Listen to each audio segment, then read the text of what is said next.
15 মে বুধবার রাত 8টায় শামীম জাহেদি আছে রিটোর স্পিকে জানিয়ে দিচ্ছে শিরোনাম। ঢাকা ওয়াশিংটন সম্পর্কে আস্থা ফেরাতে চায় যুক্তরাষ্ট্র। বাংলাদেশের সঙ্গে নতুন শুরুর প্রত্যাশা ডোনাল্ডুর।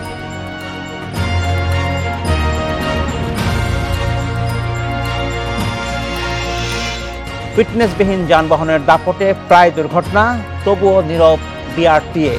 20 বছরের পুরোনো বাস নিয়ে ক্ষোভ সড়ক পরিবহন মন্ত্রী।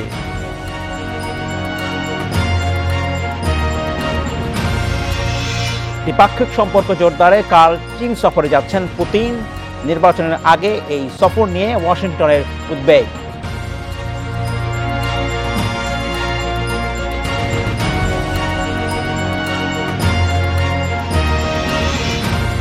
ঢাকা ওয়াশিংটন সম্পর্কে আস্থা ফেরাতে চায় যুক্তরাষ্ট্র। বাংলাদেশও চায় সম্পর্ক বজায় রাখতে। বিকেলে পররাষ্ট্র মন্ত্রণালয়ের বৈঠক শেষে একথা জানান মার্কিন সহকারী পররাষ্ট্রমন্ত্রী ডোনাল্ডু এবং বাংলাদেশের পররাষ্ট্রমন্ত্রী হাসান মাহমুদ। এসব নিয়ে আলোচনা করতে আমার সঙ্গে যোগ দিচ্ছেন সাবেক পররাষ্ট্র সচিব তৌহিদ হোসেন। জনাব তৌহিদ হোসেন, আপনাকে স্বাগত জানাচ্ছি। আমি বলছিলাম ডোনাল্ডুর বাংলাদেশ সফর নিয়ে পররাষ্ট্র মন্ত্রণালয়ের এক বৈঠক শেষে তিনি বলছিলেন যে তাদের লক্ষ্য হচ্ছে দুই দেশের সম্পর্ককে এগিয়ে নিতে, এবং সেই সময় সাংবাদিকদের বেশ কিছু বিষয়ে কথা বলেছেন। খুব বেশি বিষয় না বলেননি, উনি যেটা বলেছেন ডোনাল্ডু সেটি হচ্ছে তারা অতীতের তিক্ততাকে পেরিয়ে নতুন সম্পর্ক করতে চায়। আপনার কাছে প্রশ্নটা আমার, ডোনাল্ডুর এই সফরের মধ্যে কি এটা মনে হয়েছে কিনা যে বাংলাদেশের সাথে তাদের নির্বাচনের আগে যে টানাপোড়েনটা ছিল, তারা বলছেন টেনশন একটা ছিল, ডোনাল্ডু বলছেন সেই ক্ষেত্রে নির্বাচনের ব্যাপারে তাদের যে আগে যে অবস্থান ছিল সেখান থেকে যুক্তরাষ্ট্র সরে আসলো কিনা? ধন্যবাদ। আসলে যে কথাগুলো দুপক্ষ থেকে বলা হয়েছে এগুলো কিন্তু খুব জেনেরিক কথাবার্তা। মানে যে কোনো সফর হলে যদি না শত্রু ভাবাপন্ন কোনো দেশ হয়, যেটা মার্কিন যুক্তরাষ্ট্র আর আমরা তো শত্রু ভাবাপন্ন না, আমাদের মধ্যে দেশের মধ্যে সবচেয়ে অত্যন্ত ঘনিষ্ঠ সম্পর্ক আছে এবং মানে অনেকে অনেক বালকচকিত কথা বলতে পারেন, কিন্তু আসলে তো আমাদের অর্থনীতির ক্ষেত্রে প্রতিটি বিষয়ে, সে ইনভেস্টমেন্ট বলুন, আমাদের এক্সপোর্ট বলুন, সব ক্ষেত্রেই কিন্তু মার্কিন যুক্তরাষ্ট্র হচ্ছে 1 নম্বর অবস্থানে এবং রেমিটেন্সেরও গুরুত্ব আছে। কাজে সেদিক থেকে বিবেচনায় মার্কিন যুক্তরাষ্ট্রের সাথে আমাদের সম্পর্ক খুবই গুরুত্বপূর্ণ এবং যখন এই রকম গভীর সম্পর্কযুক্ত একটি দেশের সাথে যখন ভিজিট হচ্ছে তখন স্বাভাবিকভাবে একটু বন্ধুত্বপূর্ণ কথাবার্তাই হবে। এবার আপনি যে প্রশ্নটা রেখেছেন সেটাতে ফিরে যাই, সেটা হচ্ছে যে নির্বাচনের ব্যাপারে কিন্তু মার্কিন যুক্তরাষ্ট্র অনেকটা নীরব হয়ে গিয়েছিল 2+2 মিটিং দিল্লিতে হওয়ার পর থেকে, এবং তারপর যে ভারতের পররাষ্ট্র সচিব খুব শক্ত ভাষায় কিছু কথা বলেছিলেন। এখন যুক্তরাষ্ট্র তো তাদের পলিসি নির্ধারণ করবে তাদের নিজেদের দেশের স্বার্থ বিবেচনা করে, তাই না? তো তাদের স্বার্থ যখন বিবেচনা করবে তখন সেখানে কিন্তু ভারতের গুরুত্ব আছে। আমাদের সরকার হয়তো সেটার নির্বাচনের ব্যাপারে সেটা সুবিধা পেয়েছে, কিন্তু মূল জিনিস হচ্ছে যে চীনের সাথে যে প্রতিযোগিতা, সেখানে তো মার্কিন যুক্তরাষ্ট্রের জন্য ভারত অত্যন্ত গুরুত্বপূর্ণ। কাজে তারা তাদের সাথে একটা তাদের মতামতকে মূল্য দিয়েই আমি ধরে নেব যে তারা বেশ খানিকটা নীরব হয়ে গেছিল ইলেকশনের ব্যাপারে। তবে ইলেকশনের পরেও কিন্তু তারা যেরকম নির্বাচন চেয়েছে সেটি যে হয়নি সেটা কিন্তু তারা ইলেকশনের পরেও বলেছে। কিন্তু এখন একটা নির্বাচন হয়ে গেছে, যেমন নির্বাচনই হোক, এবং তারপরে একটা সরকার আগে সরকারই কন্টিনিউ করছে। এখন তো দুই দেশের সম্পর্ককে তো বহুমাত্রিক সম্পর্ককে তো এগিয়ে নিতেই হবে। কাজেই মার্কিন যুক্তরাষ্ট্র চাইবে না যে যেহেতু তাদের পছন্দ মতো নির্বাচন হয় নাই, কাজেই তারা একেবারে হাত গুটিয়ে বসে থাকবে, বাংলাদেশের সাথে কোনো সম্পর্ক রাখবে না। তা তো হয় না, তাদেরও স্বার্থ আছে, আমাদেরও স্বার্থ আছে।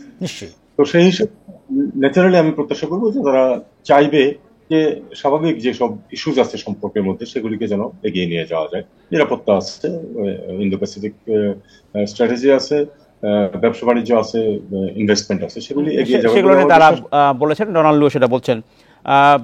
বৈঠকের পরে সংবাদ সম্মেলনে পররাষ্ট্রমন্ত্রী এবং মার্কিন যুক্তরাষ্ট্রের কর্মকর্তা ডোনাল্ডু যা বলেছেন তাতে র্যাবের প্রসঙ্গে এসছে, র্যাবের পুরো যে নিষেধাজ্ঞা সেটা এসছে, এবং সেটা বাংলাদেশের পক্ষ থেকে বলাই হচ্ছে তাদের সেটা প্রত্যাহারের বিষয়ে অনুরোধ করা হয়েছে। আবারও যুক্তরাষ্ট্র তাদের মতো বলেছে।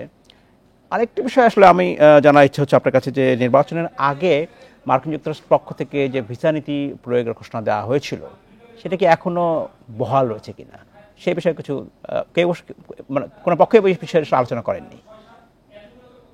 এটা আসলে আমার পক্ষে কিছু বলা কঠিন, এটা স্পেকুলেটিভ হবে। তবে বিষয়টা হচ্ছে যে মার্কিন যুক্তরাষ্ট্র তো ভিসা কার উপরে ভিসা নীতি আরোপ করছে এটা কিন্তু ব্যক্তি হিসাবে বলেনি কখনো, এবং কখনোই বলবে না, তার নীতি হিসাবে জি, তারা কখনো বলেছিল বলবে আগে। না। আমাদেরকে এটা দেখতে হবে যে যাদেরকে ভিসা নীতি আরোপ করেছে বলে বিভিন্ন সময় শোনা যায়, তাদের মুভমেন্ট কিরকম আছে, মার্কিন যুক্তরাষ্ট্রে যাতায়াত আছে কিনা। যদি থাকে তাহলে বুঝতে হবে যে এই নীতিটা অনেকটা তারা শিথিল করেছে। আর যদি দেখা যায় যে না, আসলে যাদেরকে অনুমিত হয়েছিল যে কোনো বিপদে পড়তে পারেন, যে বা তাদের ছেলে মেয়ে, পরিবার পরিজন, যদি তেমন দেখা যায়, তখন বুঝতে হবে যে মার্কিন যুক্তরাষ্ট্র আহ, চুপচাপ তাদের নীতি আহ, ব্যবহার করে যাচ্ছে।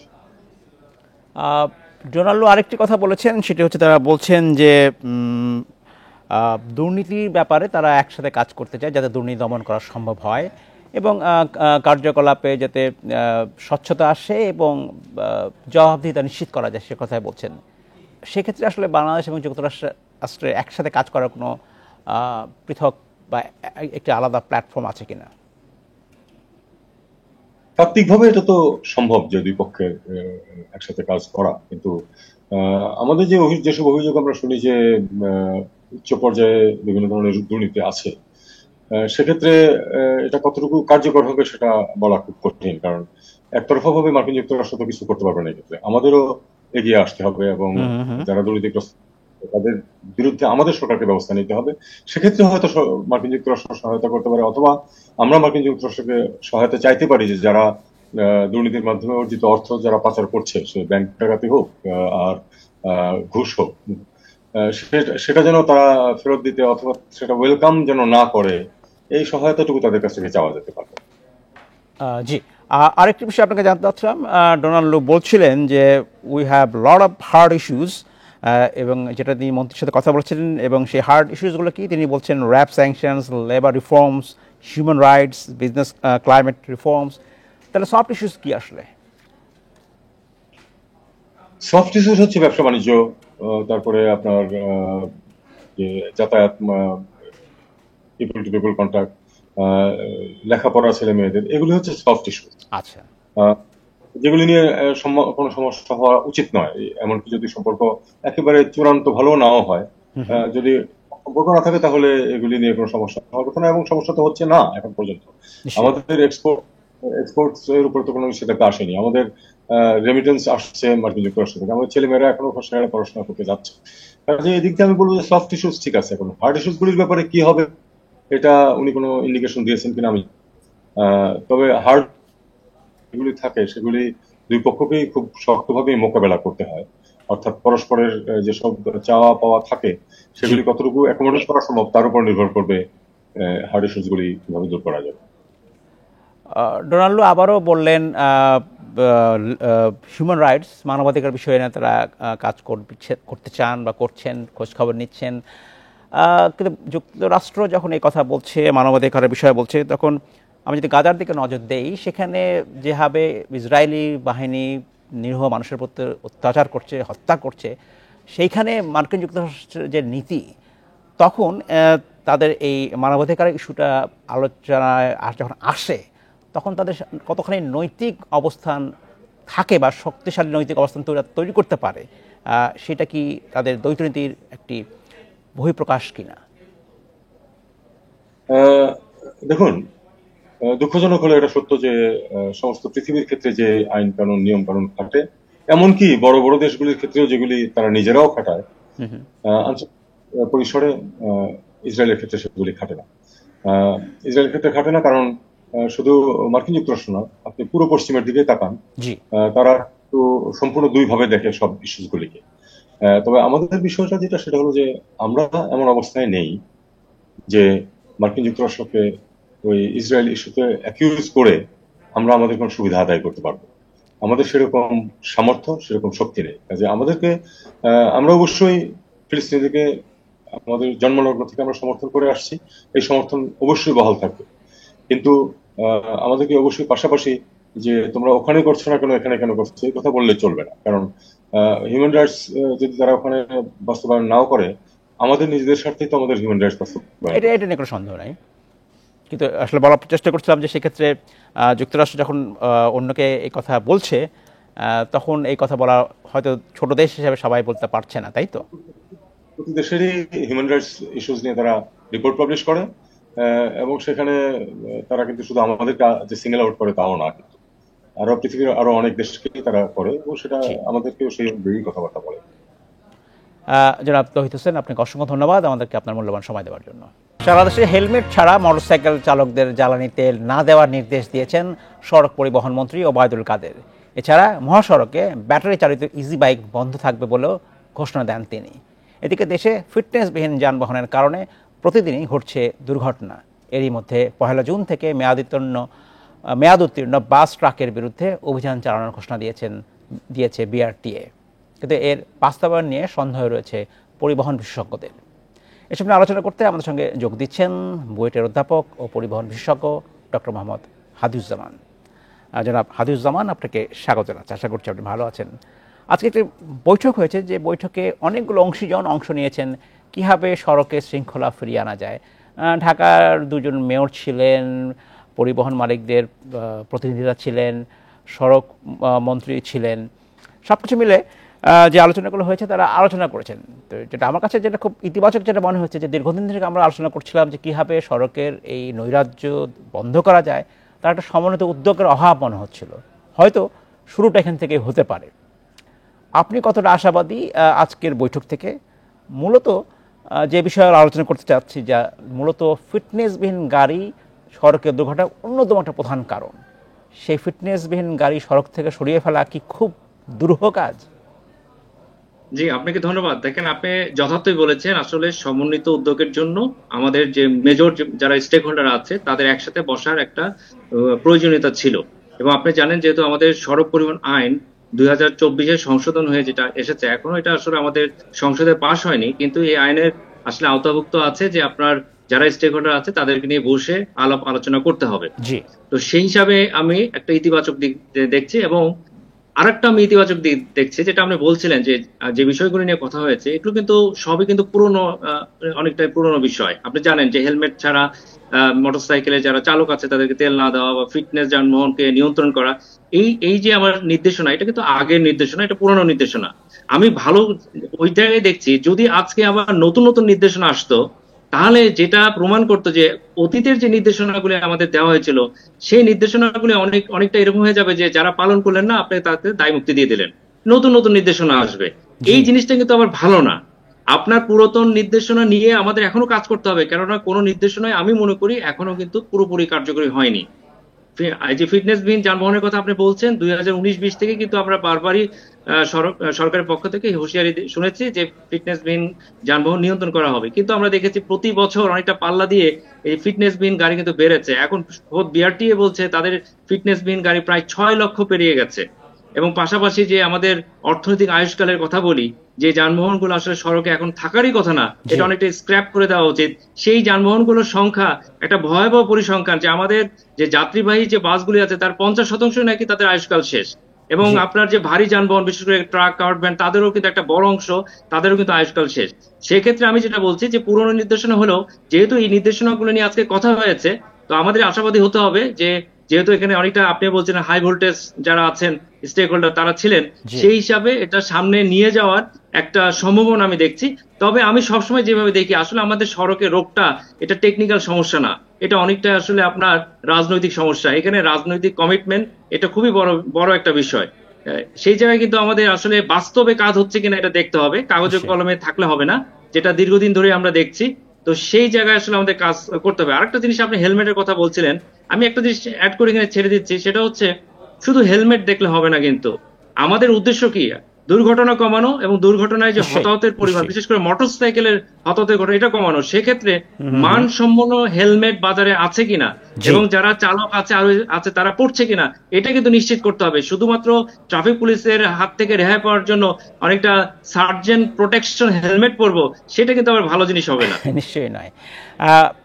তিনটি বিষয়কে মোটা দাগে গুরুত্ব দেওয়া হয়ে থাকে যে দুর্ঘটনার কারণ হিসেবে। একটি কারণে আমরা বলছিলাম যে ফিটনেসবিহীন গাড়ি, যেটা আজকে অনেকটাই আলোচনা এসেছে, যে আমরা ধরে নিতেই পারি ইতিবাচকভাবে যে এগুলো হয়তো রাস্তায় আর দেখা যাবে না, অন্তত 1 মাসের মধ্যে সব গাড়ি ছড়িয়ে ফেলা যাবে, এবং এটার জন্য দায় বিআরটিকেও নিতে হবে, সে কথাও কিন্তু বৈঠকে এসেছে। আরো দুটি কারণ হচ্ছে, যেটা মূল কারণ বলা হয় সেটি হচ্ছে, একটি হচ্ছে গতি, অর্থাৎ চালকরা অতিরিক্ত গতিতে যানবাহন চালান, এবং আরেকটি কারণ হচ্ছে চালকদের অভিজ্ঞতা নেই বা সনদবিহীন চালক। যদি এই তিনটে বিষয় আসলে নজরে আনা যায়, আবারও বলি, সেটা হচ্ছে গাড়ির ফিটনেসকে নিশ্চিত করতে হবে, চালকদের গতি বন্ধ করতে হবে, অতিরিক্ত গতি, এবং চালকদের সনদের ব্যবস্থা করতে হবে। বাকি দুটো নিয়ে হয়তো আলোচনা এসছে, আমরা হয়তো সেই প্রতিবেদন দেখিনি, সেগুলো তো আমরা আশা করবো যে সমান গুরুত্ব দেবেন কর্তৃপক্ষ, তাই তো? অবশ্যই অবশ্যই, আপনি যে গতির কথা বলছেন, দেখেন এখানে আমি একটু যোগ করি। আসলে গতির কারণে দুর্ঘটনা হয় নাকি গতির তারতম্যের কারণে দুর্ঘটনা হয়, এটা একটা ডিবেট আছে।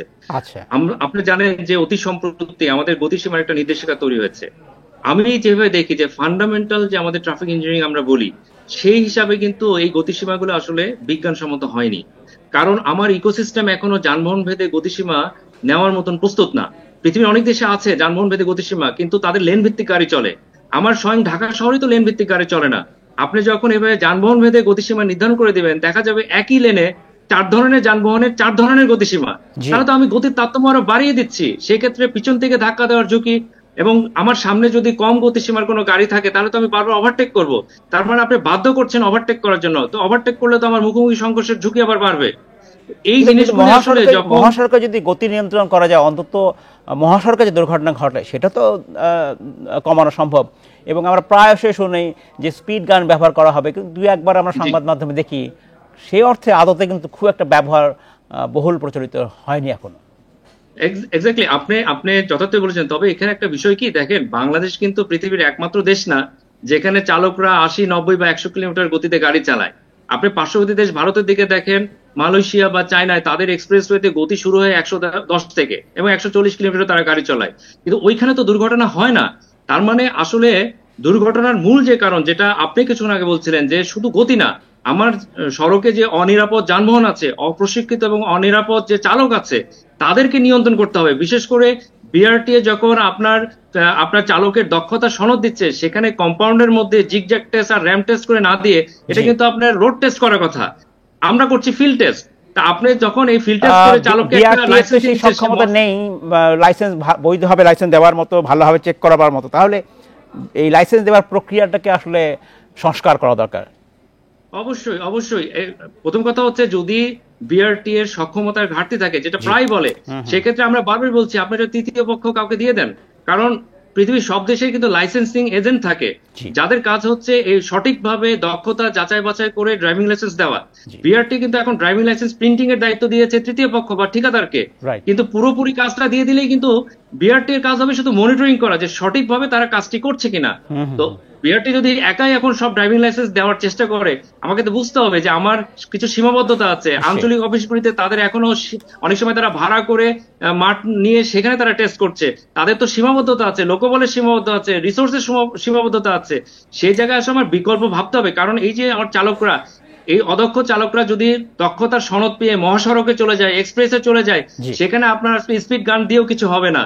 আমার সড়ককে আগে ঝুঁকিমুক্ত করতে হবে, বিজ্ঞানসম্মত করতে হবে। আমরা সেটাই আশা করবো যে বিআরটি এই দিকটাও নজর দেবে, তাহলে হয়তো সত্যিকার অর্থে এই সড়কের যে নৈরাজ্য সেটা আসলে কমে আসবে।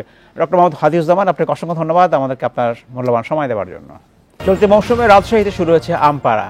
শুরুতেই আমের দাম ভালো পাওয়ায় খুশি বাগান মালিক, ব্যবসায়ীরা। বর্তমানে তিনটি জাতের আম বিক্রি হচ্ছে 15 থেকে 1600 টাকা মণ। এসব নিয়ে আলোচনা করতে আমার সঙ্গে যোগ দিচ্ছেন রাজশাহী ফল গবেষণা কেন্দ্রের সাবেক মুখ্য বৈজ্ঞানিক কর্মকর্তা ডক্টর আলিমউদ্দিন। জনাব আলিমউদ্দিন, আপনাকে স্বাগত জানাচ্ছি, আশা করছি আপনি ভালো আছেন। আম নিয়ে কথা বলছি। প্রথমেই সংক্ষেপে জানতে চাচ্ছি, এই বছরের তীব্র তাপপ্রবাহের কারণে আমের ফলন নিয়ে একটু এক ধরনের আশঙ্কা প্রকাশ করা হচ্ছিল। এবার আমের ফলন কেমন হবে? ফলের রাজা আম, আর আমি সবসময় বলে থাকি যে বৈরী আবহাওয়ারই ফসল, শুরু থেকে বৈরী আবহাওয়া মোকাবেলা করে এটি টিকে থাকে এবং আমরা শেষ পর্যন্ত খেতে পাই। তো এবছর যদিও তাপদাহ বয়ে গেছে, কিন্তু সেটির কৃষি বিভাগ সবসময় তৎপর ছিল এবং যে যে সমস্ত ম্যানেজমেন্ট সেগুলো বলা হয়েছে, এবং কৃষক ভাইরা সেগুলো যত্ন সহকারে সেগুলো কিন্তু করেছেন। এখন এই বছর যে আমের যে লক্ষ্যমাত্রা নির্ধারণ করা হয়েছে, আমরা এখনো আশাবাদী সে লক্ষ্যমাত্রা পূরণ হবে, এবং এই সুমিষ্ট আম রাজশাহীর সারা দেশ তথা দেশের বাইরের লোকজন খেতে পাবেন। জনাব আলিমুদ্দিন, আরেকটি বিষয় আপনার কাছে প্রশ্ন করি, সেটি হচ্ছে আম নিয়ে যখন আমরা আলোচনা করি, একটা সময় কিন্তু আমের উৎপাদনের প্রধান কেন্দ্র ছিল চাঁপাইনবাবগঞ্জ এবং রাজশাহী, এর বাইরে খুব একটা আলোচনা ছিল না। এখন অনেক গবেষণা হয়েছে, তার ফলস্বরূপ বাংলাদেশের অনেক অঞ্চলেই আম উৎপাদন হচ্ছে। আমরা যদি নওগাঁর কথা বলতে পারি, সাতক্ষীরার কথা বলতে পারি, সারা বছরই বিভিন্ন রকম আম পাওয়া যায়। এই গবেষণা আসলে আর কতটা বাকি রয়েছে যে আমের সংরক্ষণের ক্ষেত্রে, সেই বিষয়ে কিন্তু খুব একটা বাংলাদেশের গবেষণা হয়নি। কারণ আমি যেটা বলি, দেশের বাইরে গেলেও কিন্তু সংরক্ষণ করা ফল পাওয়া যায়, আমাদের দেশে কিন্তু এটা এখনো, আমি যদি বলি, এটা গবেষণা কার্যক্রম তো চলমান, এখনো চলছে। আমরা যদি সারা বছর ব্যাপী যদি আমরা চিন্তা করি, তাহলে দেখেন আমাদের 12 মাসি আমের জাত কিন্তু বেড়ে হয়েছে একটি, বারিয়াম 11। এরপরে কিন্তু আমাদের গবেষণা কার্যক্রম অর্থাৎ ক্রসিং যে কার্যক্রম বা নতুন নতুন জাত উদ্ভাবন যে সারা বছর ব্যাপী হবে, এ ধরনের জাত উদ্ভাবনের জন্য কিন্তু কার্যক্রম এখনো চলমান। সেগুলো একটি হয়েছে, আরো গবেষণাধীন রয়েছে, সেখান থেকে হয়তো ভবিষ্যতে আরো পাওয়া যাবে। আর হলো, আপনারা জানেন যে আগে তো শুধু প্রচলিত জাতগুলোই ছিল, বর্তমানে কিন্তু 18-19টি নতুন নতুন জাত বের হয়েছে। এই জাতগুলো দেখেন যে সারা দেশব্যাপী হচ্ছে, যেমন বারিয়াম 3, বারিয়াম 4, এগুলো কিন্তু খুব ভালো জাত, এবং এদের অল্টারনেট বিয়ারিং হ্যাবিট নাই। এরা প্রত্যেক বছর হয় এবং প্রত্যেক বছর ফলন দেয় এবং হয়। নওগাঁতে বিশেষ করে বারিয়াম 3 এবং বারিয়াম 4 এগুলোর হয়েছে বাগান, যার জন্য অনেক এরিয়া নওগাঁতে বেড়েছে এবং প্রচুর পরিমাণ আম সেখানে হয়। এবং আরেকটি বিষয় আপনাকে জানতে চাচ্ছি, সেটি হচ্ছে স্বাস্থ্যসম্মত এবং পরিবেশসম্মত উপায়ে আম উৎপাদন কি খুব এগিয়েছে কিনা, অর্থাৎ বাংলাদেশের আম কিন্তু এখনো দেশের বাইরে খুব একটা যেতে পারে না। না, এখন যাচ্ছে, কিন্তু এখন খুব বেশি পরিমাণে, খুব সামান্য পরিমাণে, খুবই সামান্য পরিমাণে। সেইটাকে আসলে বাড়াতে হলে গবেষকদের কতখানি ভূমিকা রাখতে হবে? ছিলই না, এখন কিন্তু শুরু হয়েছে। এই যে স্বাস্থ্যসম্মত আমগুলো দেওয়া, মানে এটা একদম সেই চাষের শুরুর থেকে কিন্তু কৃষক ভাইদের সচেতন থাকতে হয়। অর্থাৎ সেই শুরুর থেকেই এর যে ফার্টিলাইজার ম্যানেজমেন্ট, এর যে কীটনাশক ছত্রাকনাশক যেগুলো ম্যানেজমেন্ট, যেগুলো আমাদের কোনো প্রকার ক্ষতির কারণ হয়ে যাবে না, একদম সেইভাবে ম্যানেজমেন্ট করে এইগুলো দেশে আবাদ হচ্ছে। কৃষক ভাইরা সচেতন, কৃষি বিভাগও কিন্তু এইগুলো সারাক্ষণ ট্রেনিং দিয়ে থাকে, আমরাও দিয়েছি, এবং কৃষক ভাইরা এ ব্যাপারে খুবই সচেতন। শুরু হয়েছে, বিদেশে তো আগে আমরা রপ্তানিই হতো না, এখন শুরু হয়েছে। আশা করি যে এটি আরো ত্বরান্বিত হবে। আর অসংখ্য ধন্যবাদ, আমরাও সেটা আশা করি। ডক্টর আলিমুদ্দিন, আপনাকে অসংখ্য ধন্যবাদ আমাদেরকে আপনার মূল্যবান সময় দেওয়ার জন্য। চীন সফরে যাচ্ছেন রুশ প্রেসিডেন্ট ভ্লাদিমির পুতিন। 16 ও 17 মে বেইজিং এর অবস্থান করবেন তিনি। সফরে দ্বিপাক্ষিক সম্পর্ক জোরদার, সহযোগিতা এবং অভিন্ন স্বার্থ রক্ষায় আন্তর্জাতিক ও আঞ্চলিক বিষয় নিয়ে হবে কথা এই বৈঠকে। এছাড়া চীন রাশিয়ার মধ্যে কূটনৈতিক সম্পর্কের 75 বছর উপলক্ষে আয়োজিত একটি অনুষ্ঠানে অংশ নেবেন পুতিন। এই সময় আলোচনা করতে আমাদের সঙ্গে যোগ দিচ্ছেন চট্টগ্রাম বিশ্ববিদ্যালয়ের আন্তর্জাতিক সম্পর্ক বিভাগের অধ্যাপক ডক্টর ফরিদুল আলম। অধ্যাপক আলম, আপনাকে স্বাগত জানাচ্ছি। বলছিলাম, রাশিয়ার প্রেসিডেন্ট ভ্লাদিমির পুতিন যাবেন চীন সফরে, সেক্ষেত্রে মার্কিন যুক্তরাষ্ট্র এক ধরনের উদ্বেগ প্রকাশ করছে। কেন এই উদ্বেগ, আর এর মাধ্যমে বিশ্ব রাজনীতি খুব বড় ধরনের পরিবর্তন হবে বলে আপনার মনে হয়? ভ্লাদিমির পুতিন এমন একটি সময়ে চীন সফরে যাচ্ছেন। আপনি জেনে থাকবেন যে সাম্প্রতিক সময়ে ইউক্রেন যুদ্ধে রাশিয়া বড় ধরনের সাফল্য পাচ্ছে। বিশেষ করে খার্কিভের বেশ কয়েকটি জায়গা, সেখান থেকে ইউক্রেনীয় বাহিনী তারা পিছু হটতে শুরু করেছে, সেটি একটি বিষয় রয়েছে। আর মার্কিন যুক্তরাষ্ট্রের উদ্বেগের যে বিষয়টি, সেটি একটু রয়েছে যে তারা আসলে দুইটি যুদ্ধে মার্কিন যুক্তরাষ্ট্র পরোক্ষভাবে জড়িয়ে গেছে। একটি হচ্ছে রাশিয়া ইউক্রেন যুদ্ধ, এবং আরেকটি হচ্ছে মধ্যপ্রাচ্যের যে সংকট। এবং যেটি ধারণা করা হচ্ছে যে মধ্যপ্রাচ্যে যুদ্ধ শুরু হওয়ার পরে সেখানে ইউক্রেন যে প্রত্যাশিতভাবে যে সহযোগিতা পাওয়ার কথা মার্কিন যুক্তরাষ্ট্রের পক্ষ থেকে, সেই সহায়তা অনেকটাই কম পাচ্ছে। ইউরোপীয় দেশগুলির মধ্যে এক ধরনের দ্বিধাবিভক্তি এখানে কাজ করছে। ইউরোপীয় দেশগুলি এখন আর মার্কিন যুক্তরাষ্ট্রের নেতৃত্বে ন্যাটোর উপর খুব একটা আস্থাশীল হতে পারছে না। সুতরাং তারা নিজেরাও কিন্তু তাদের নিরাপত্তার স্বার্থে কিভাবে সামনে আরো প্রসিড করতে পারে সেগুলো নিয়ে তারা চিন্তা করছে, এবং ইতিমধ্যেই কিন্তু তারা মনে করছে যে ন্যাটোর ব্রেইন ডেথ ঘটেছে। এবং এই বিষয়গুলোকে নিয়ে তারা নিজেরা যখন চিন্তা ভাবনা করছে, মধ্যপ্রাচ্যে তারা একটা হুমকির মধ্যে রয়েছে, সবকিছু মিলে পুতিন আবার পঞ্চমবারের মতো বিজয়ী হওয়ার পর প্রথম দেশ হিসেবে চীনকে বেছে নিয়েছেন।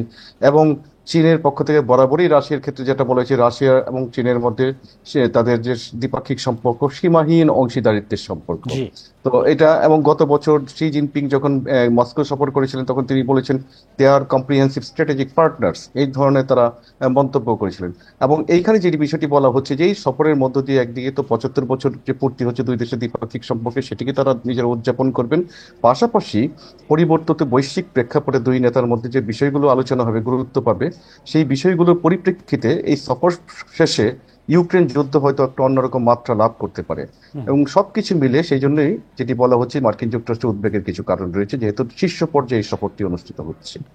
আর আরেকটি বিষয়ে যারা ইচ্ছা ছিল আপনার কাছে, সেটি হচ্ছে যে রাশিয়ার প্রেসিডেন্ট ভ্লাদিমির পুতিন সব দেশেই আসলে যেতে পারছিলেন না। একটি বড় কারণ হচ্ছে রোম চুক্তির কারণ, যেখানে আইসিসির পক্ষ থেকে দেওয়া যে গ্রেপ্তারি পরোয়ানা। চীন বোধহয় এই চুক্তিতে স্বাক্ষর করা দেশ নয়, তাই তো? জি, চীন আইসিসির যে রোম চুক্তিতে স্বাক্ষরকারী দেশ নয় বলেই রাশিয়া সেখানে রাশিয়ার প্রেসিডেন্ট সফর করতে পারছেন। এবং রাশিয়ার প্রেসিডেন্ট, আপনি জানেন যে 123টি দেশ এই রোম চুক্তিতে স্বাক্ষর করেছে, এবং এই 123টি দেশ যারা স্বাক্ষরকারী রাষ্ট্র, সেই সব দেশ বাদে তিনি অন্য দেশগুলোতে ভ্রমণ করতে পারবেন, এটি একটি বিষয়। এবং উত্তর কোরিয়া, ইরান তারাও রয়েছে। এবং আপনি জানেন যে এই যুদ্ধ শুরু হওয়ার পর থেকে রাশিয়া যে সমর্থনটুকু পেয়ে আসছে চীন, তারপরে উত্তর কোরিয়া এবং ইরানের কাছ থেকে, সেটি একটা সীমাহীন সম্পর্ক। এবং এইখানে যেটি বলার অপেক্ষা রাখে না, রাশিয়ার পক্ষ থেকে এটিও স্বীকার করা হয় সবসময় যে চীন তাদের একটা পরীক্ষিত বন্ধু, এটি প্রমাণ করেছে গত 2-2.5 বছর সময়, এবং যে যুদ্ধটি চলছে এবং এই যুদ্ধটি আরো কতদিন চলমান থাকবে এটিও কিন্তু বলা যাচ্ছে না। সুতরাং সামনের দিনগুলো রাশিয়া যেন এই যুদ্ধটি চালিয়ে যেতে পারে, পাশাপাশি তার অর্থনৈতিক ক্ষতি না হয়, সেটি একটি দেখার বিষয়। এবং আপনি এটিও জানেন যে চীন কিন্তু যুদ্ধের পরে আন্তর্জাতিক নিষেধাজ্ঞাগুলিকে অমান্য করে রাশিয়া থেকে তেল আমদানি করা অব্যাহত রেখেছে, যেটি গত বছর 24% মতো বেড়েছে। সুতরাং এই সমস্ত কিছু কিন্তু এইসব কারণে রাশিয়ার অর্থনৈতিক বিপর্যয় তেমন ভাবে রাশিয়াকে পেয়ে বসতে পারেনি। সুতরাং এই সব কিছুকে একটু ঝালাই করে নিয়ে, এবং পাশাপাশি তারা যে দ্বিপাক্ষিক সম্পর্ক উন্নয়নের পাশাপাশি তারা কিভাবে সামনের দিনগুলোতে ইউক্রেন নিয়ে তাদের কৌশলকে আরেকটু শানিত করতে পারে, এবং মার্কিন যুক্তরাষ্ট্র বিরোধী যে চীনের যে অবস্থান আছে সেই অবস্থান কিন্তু রাশিয়ার অবস্থান, এই অভিন্ন অবস্থানে তারা কিভাবে সামনের দিকে আরো একত্রে এগিয়ে যেতে পারে, এটিও কিন্তু একটি উদ্দেশ্য এই সফরের। একটু আলোচনা আসতে চাই, আপনি বলছিলেন যে ন্যাটোর প্রতি ইউরোপের যে দেশগুলো তারা খুব একটা আস্থা রাখতে পারছে না, কেন পারছে না?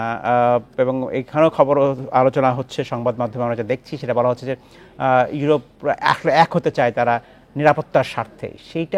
সেই নিরাপত্তা, সেই এক হওয়াটা কি ন্যাটো থেকে আলাদা হয়ে যাওয়া, নাকি ন্যাটোকে আরো একটু শক্তিশালী করা? কোন অর্থে তারা বলছে এটা?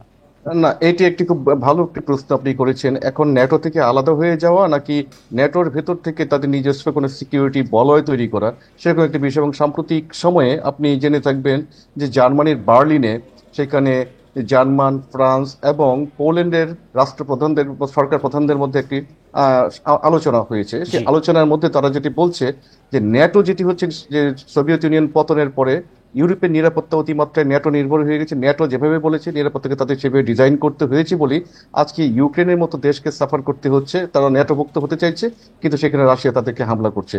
এবং তারা মনে করছে এখন যে ইউক্রেন যুদ্ধের যেদিকে যাচ্ছে, আগামী দিনগুলোতে হয়তো রাশিয়া তার কাঙ্ক্ষিত সাফল্য লাভের পরে হয়তো ইউরোপে তাদের এক্সপ্যানশন করার মতো একটি টেন্ডেন্সি থাকতে পারে। সুতরাং সবকিছু মিলে কিন্তু ইউরোপীয় দেশগুলো একটু দুশ্চিন্তার মধ্যে রয়ে গেছে। অসংখ্য ধন্যবাদ জনাব ফরিদুল আলম আমাদেরকে আপনার মূল্যবান সময় দেওয়ার জন্য। এই ছিল ইটস থেকে ইন্ডিপেন্ডেন্ট টেলিভিশনের সব খবর। বিস্তারিত জানতে চোখ রাখুন ফেসবুক, ইউটিউব এবং এক্সে। সাথে থাকার জন্য ধন্যবাদ।